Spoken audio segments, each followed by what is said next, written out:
Hi class, we've come to the end of the road. Now, I'm looking forward to reading your final papers. I'm the one who's going to be grading those. And the thing about those papers is I'm not going to grade them based on how good the idea is. I mean, if you want to write about toilet bowls, write about toilet bowls.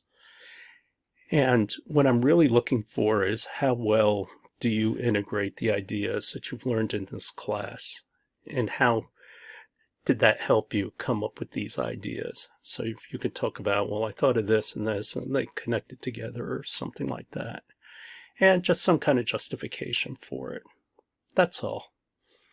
I grade you on process. And for those of you who take other classes with me, you'll find that in a lot of my classes, you're being graded more on process than coming up with the absolute answer. Because that's the nature of industrial work, and that's the nature of being an innovator. Nobody knows what the answer is. So to assume you know it, it's just ridiculous. But what it comes down to is the process, and that's what this class was about, to get you into the mindset of thinking like an innovator. But I've gone against the conventions of what other people teach at ASU, meaning I honestly believe the way to get around and develop those C's is that when I look at a problem, I see the space that it sits in. I see the variables. I construct ways to beat it. And if I could think of a way to beat it, then all of a sudden I'm not scared anymore.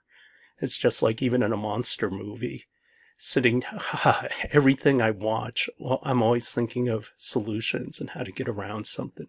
And what is the crux of the problem and all. Yeah, this is a tough class to do in 7.5 weeks. It really is. But that's the nature of, that is the crux of online teaching.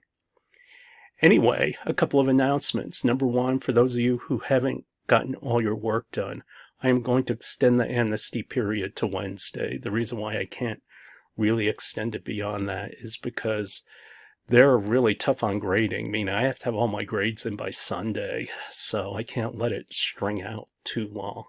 Plus, my grader needs time also. She does the earlier problems. Second announcement I wanted to make is just a comment on the dinner party.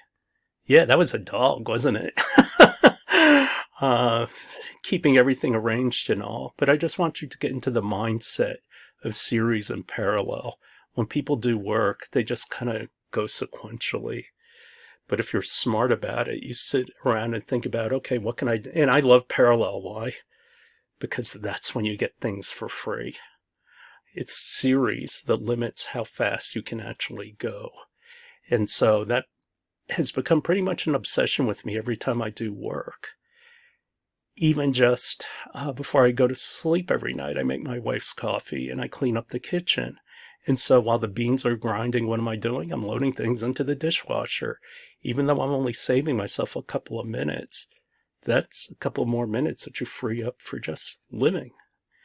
And I talk about how I got my doctorates in 1.5 years of research versus 3 to 5 for the average PhD. And a big part of it is I have better experiments, and I also arrange my time better. And that's one huge advantage I had as a doctoral student. A lot of them are still learning how to become engineers, and I was already an engineer. Anyway, if you have any questions, please let me know. Watch the final lecture. There's a big lesson in there. And at the very end, I talk about how after you graduate, our relationship doesn't have to end here. If you ever need my help, by all means, contact me. And I still talk to alumni and everything else.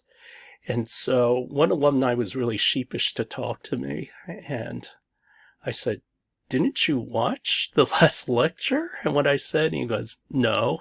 It's like, I mean, it's one of those lectures where, you open your heart up and you basically make this plea of honesty. And then, I didn't watch it. Anyway, good luck with the rest of the semester and good fortune.